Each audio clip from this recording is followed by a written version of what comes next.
Welcome to the Wealth Studying Podcast video edition. In today's episode, I want to talk about my retirement portfolio in general, and then specifically how I'm managing that and what I plan to do with it as we get into the end of 2017. So let's take a look at what we have. Right now, I'm currently invested in 6 different sectors. First sector is something I moved into about 7 months ago, 7 months ago, right at the end of the year, beginning of 2017, end of 2016. And that's about a 33%, 34% position in international ETFs. We'll get into all these in a minute.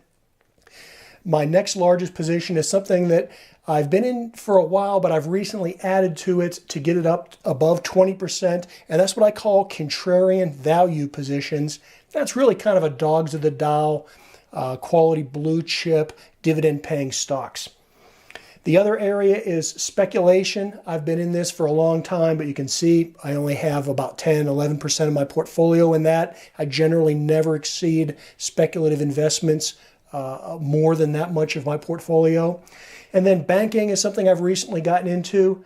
Healthcare, something I've been into for a while and recently have pulled out of that position there. And then finally, what I really want to emphasize is I have a strong position in cash. That's because I want to keep some cash on hand so that in case we do get a pullback, I want to be able to take advantage of that. And incidentally, I do want to point out, particularly when it comes to my retirement portfolio, cash is king, and I always want to have some type of cash reserves available. I definitely consider cash as an asset class in and of itself. And when I talk about cash, I'm talking about wherever you park your money. A bank account, a money market account, short-term bond fund, any place that's liquid that you can put your hands on it immediately and put it back into the market should conditions be favorable. So let's look at the actual positions.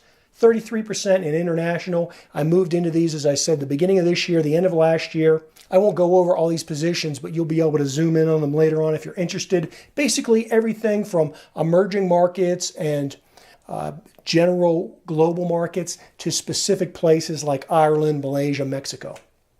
Now, I realize you're not going to be able to drill down and see this graph. I constructed this using Yahoo Finance. I have other videos that teach you how to do that. You can take those positions and plug them in if you want. But what I really want to show here is the red line is the S&P 500. You can see how all these positions year to date from January till the end of July have outperformed, and some of them performed very significantly. Mexico and India up 28 to 30%. So they've done extremely well, but even the lowest of the international positions has still done significantly better than the S&P 500.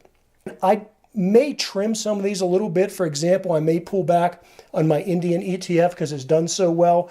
But what I want to point out in this chart, and this is specifically emerging markets. So emerging markets in black, S&P 500 in the red. When you look at these, going back 10 years, all the way to the financial crisis in 2008, you can see that international stocks have pretty much been flat. They've never fully recovered to their pre-recession levels, while the S&P 500 has done extremely well. A lot of this has to do with the collapse in oil prices at the end of 2014 going into 2015. I think oil at around $30 to $60 a barrel is going to be the norm. If you check my YouTube channel, you'll see that some months ago I did an episode entitled International Markets Are Catching Up. You can get more details on my thoughts on this there. But generally, you can see the theory. U.S. markets way overproduced. I'm looking for international markets to come up in the future. Now, my contrarian value, I won't get into a lot of detail. Again, you can zoom in on these and read them at your leisure. Some of these I've held for some time now. Walmart I've held for 2 years. Some of these other ones I've just added on recently. The point I want to make here is that these are all contrarian investments, meaning that they are underperforming the market. And again, the red line, the S&P 500, you can see that all these positions for the most part are underperforming the market year to date. Now, that doesn't worry me. I think that these stocks will eventually recover and outperform the market, or at least consistently perform with it. They are all very strong dividend payers, though. Some of them anywhere from 3%, 4%, and 5% dividends. And I think over the long term, although these are contrarian, they are value plays, and I like having 20 to 30% of my portfolio in dividend-paying, high-quality, blue-chip stocks that are out of favor. That's the key. Now, as far as the speculative plays, I've held on to the British position since just after the Brexit, so about a year and a half now. Agriculture, probably just coming up on a year, maybe a little less. Neither one of these have performed very well. Currently, ag is down maybe 1%, 1.5%. The British pound had been down quite a bit, but now it's recovered. It's only down about maybe 4%. For now, I do plan on holding both of these. I think eventually the Bank of England will raise interest rates and things won't be as dreary over there as it may appear. I at least want to get my money back in that position, if not make some additional money.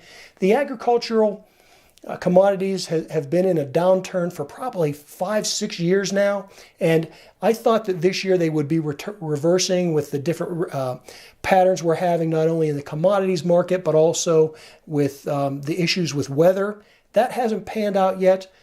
For now, again, I'm going to hold on to that. I think that if we do get some significant cooling, and as a result of the lack of sunspots, the sunspot cycle that we're currently in, that you could see a real spike in agricultural products. And since it's been down for so long, no one's expecting that.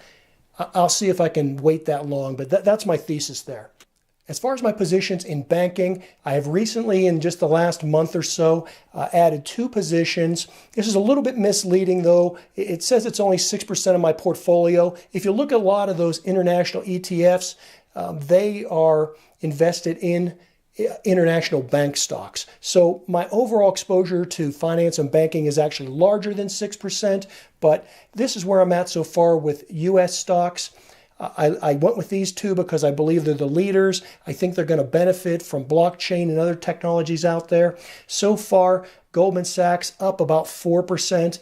JP Morgan Chase doing really well, up maybe 9.5% in the last, month and a half that I've owned them. I'm not going to dwell on these. I'll come back to banking in a minute. The other portion of my portfolio is in healthcare. Now, I was a little heavier weighted in this. I had right around 10% earlier in the year.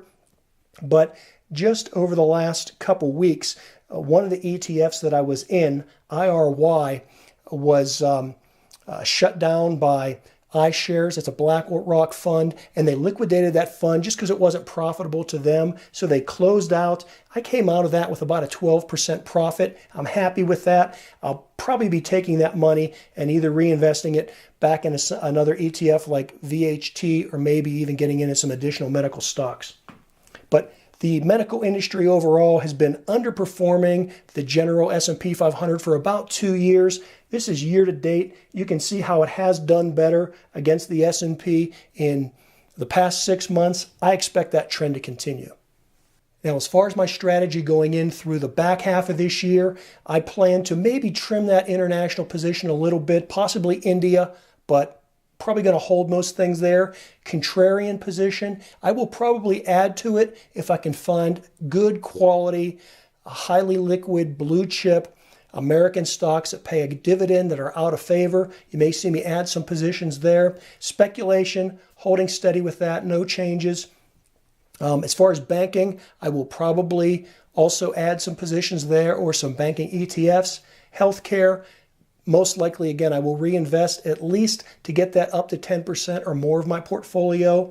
And then I'm watching for opportunities. Specifically, I'm watching for opportunities in energy stocks, the energy sector, around oil exploration. I've been watching that for a long time.